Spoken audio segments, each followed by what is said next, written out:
হে মুসলমান, মুসলিম জাহানে Ebrahim Raisi চলে গেল, ওরা ইরানের মধ্যে শোকের বাতু কেমন বাড়ছে। ইহুদিদের কাছে কোন সময় মাথা নত করে নাই, চিল্লে এখন ঠিক কিনা?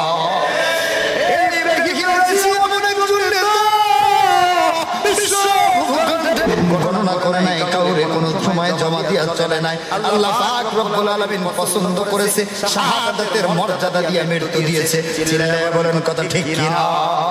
আমি কি বলতে চাচ্ছি, আজকে ইহুদিরা, আজকে বিধর্মীরা সরলতার সুযোগ নিয়ে মুসলমানদেরকে ট্রাডিশন করার জন্য, মুসলমানের ঈমান আমল ধ্বংস করার জন্য চক্রান্ত শুরু করেছে।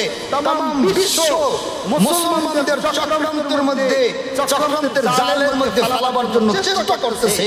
আর আমরা বোকা মুসলমান তাদের চক্রান্তের মাকড়সার জালের ভিতর বিদ্ধ হচ্ছি। বলুন তো, এটা আমাদের জন্য ভালো না খারাপ?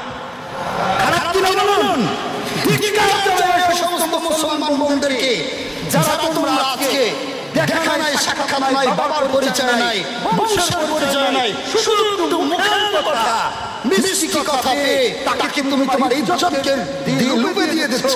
বলো তো, তোমার জন্য ধিক্কার, শত ধিক্কার। তোমার জন্য ইসলাম ধ্বংস হচ্ছে, তোমার জন্য মানবতা ধ্বংস হচ্ছে।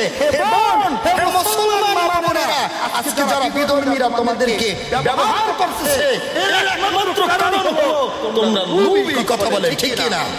এই জন্য মুসলমানদেরকে সোচ্চার হতে হবে। আর ঈমান ধ্বংস হওয়ার পূর্ব লক্ষণ, কিয়ামতের পূর্বে মানুষ মুখের কথা বিশ্বাস করে লোভে পড়ে ঈমানকে বিক্রি করে দিবে। বলুন নাউজুবিল্লাহ। আর বর্তমানে হচ্ছে কি হয় না?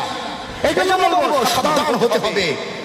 হিন্দুদেরকে এরকমের প্রলোভনের মধ্যে আমরা পড়বো না। আমার ঈমান আমার বাঁচানোর দরকার আছে নাই? এবার আসুন, এখানে একটা কারণ আছে। এইরা কেন বিধর্মীদের কাছে তার ইজ্জত বিক্রি করে? একমাত্র কারণ হলো তারা নামে মুসলমান, কিন্তু এক টুকরা ইসলামের কোনো জ্ঞান তাদের ভিতরে নাই। মুসলমানের কোনদিনও বয়ফ্রেন্ড আর গার্লফ্রেন্ড হতে পারে না, পারে না। মুসলমান সাবধান হয়ে যাই, আমরা সোচ্চার হয়ে যাই, আমাদের ঈমানকে মজবুত করি। আমরা কোনো সকলের থাবার কাছে, আমরা ভক্ষণকারীর কাছে আমরা আত্মসমর্পণ না করি। আমরা আত্মসমর্পণ করবো কার কাছে? বয়স হয়েছে, পিতামাতার দায়িত্ব আছে, বিবাহের ব্যবস্থা সেই করে দিবে, অভিভাবক আছে তারাই করে দিবে। কিন্তু আজকে মুসলমানের মা বোনেরা, মুসলমানের মেয়েরা, যুবতী মেয়েরা এই ভার্সিটি নামক গজবে বইরা তারা কি করতেছে? অবৈধভাবে বিবাহের ছাড়াই তারা সম্পর্ক করে, তাও আবার বিধর্মীদের কাছে। তারপরে তারা কি করতেছে? একই বিছানায় রাত্র কাটাইতেছে। আর একবার বলবো না, আস্তাগফিরুল্লাহ। আল্লাহ হিদায়াত দান করুন, সকলে বলেন আমিন। আর একবার বলবো আমিন, আর একবার বলবো আমিন। সম্মানিত উপস্থিতি, মূল আলোচনা হলো আমার আল্লাহ রাব্বুল আলামিন আমাকে পাঠিয়েছে। আল্লাহ পাক আমার সব কিছু দুনিয়ার মধ্যে পাঠিয়ে আমাকে মৃত্যু কখন হবে সব কিছু লিপিবদ্ধ করে রেখেছে। কথা বলেন ঠিক না?